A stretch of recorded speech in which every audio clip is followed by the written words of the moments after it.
नमस्कार, मैं आपके साथ विभा उपाध्याय। प्रयागराज में होने वाला महाकुंभ कई मायनों में खास रहने वाला है। पूरे देश भर में आज हर जगह महाकुंभ की ही चर्चा शुरू हो गई है। देश और विदेश के कई गणमान्य इसमें शामिल होने जा रहे हैं और इसी कड़ी में एक नाम ऐसा है जो महाकुंभ के इतिहास में पहली बार इसमें शामिल हो रहे हैं। अब आप भी सोच रहे होंगे कि आखिर ये नाम कौन है और ये शख्सियत कौन है, तो चलिए आपकी जिज्ञासा को शांत कर देते हैं। चारों पीठों में से एक श्रृंगेरी पीठ के शंकराचार्य पहली बार महाकुंभ में शामिल होंगे।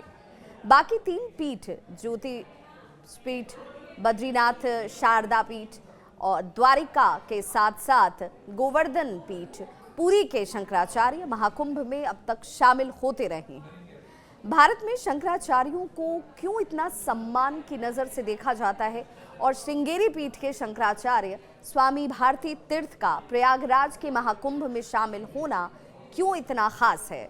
दरअसल महाकुंभ में पहली बार ऐसा संयोग होने जा रहा है जिसमें चारों पीठों के शंकराचार्य महाकुंभ में शामिल होंगे।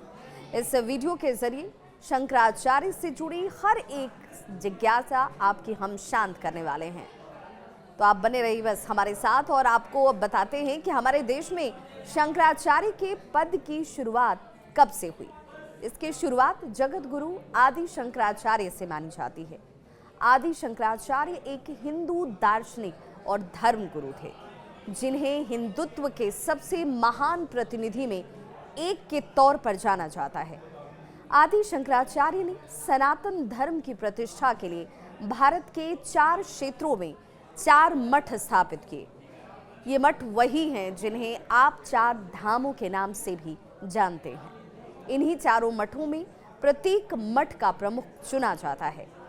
यही प्रमुख शंकराचार्य कहलाते हैं। देश में मठ 4 हैं, तो इस हिसाब से 4 शंकराचार्य हो गए। ये तो बात हो गई देश में कितने शंकराचार्य हैं इसकी। अब आपको हम बताते हैं कि ये 4 मठ देश में कहाँ स्थित हैं।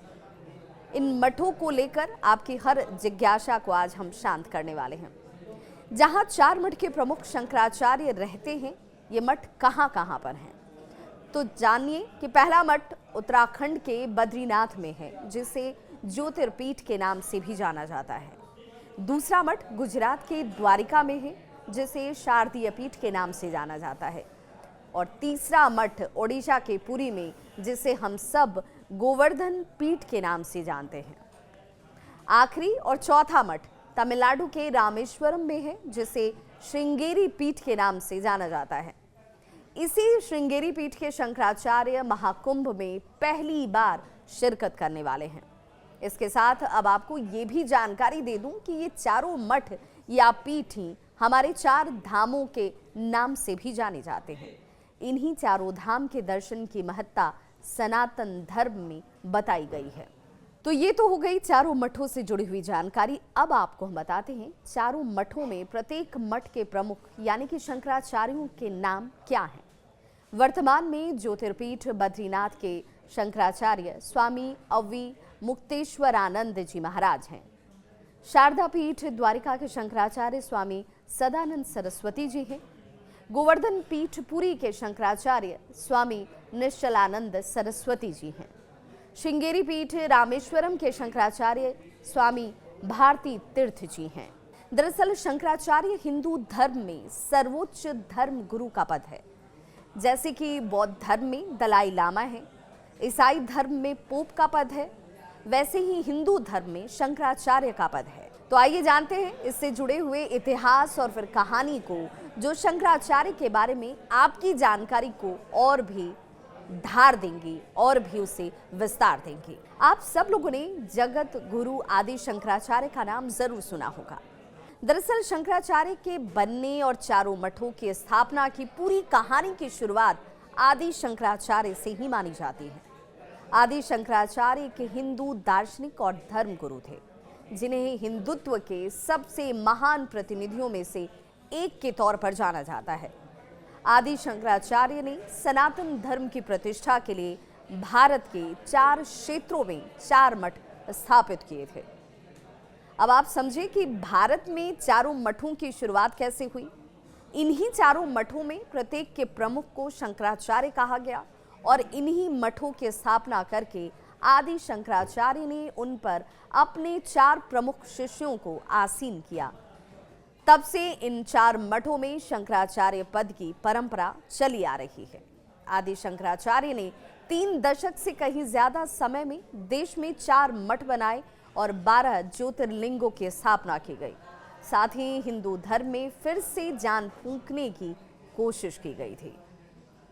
अब आपको बताते हैं कि आखिर शंकराचार्य जैसे महत्वपूर्ण पद का चुनाव करता कौन है और इनके लिए क्या योग्यता की आवश्यकता होती है, यानी पात्रता क्या होगी। तो शंकराचार्य के पद पर बैठने वाले व्यक्ति को त्यागी, दंडी सन्यासी, संस्कृत, चतुर्वेद, वेदांत ब्राह्मण, ब्रह्मचारी और पुराणों का ज्ञान होना बेहद जरूरी है।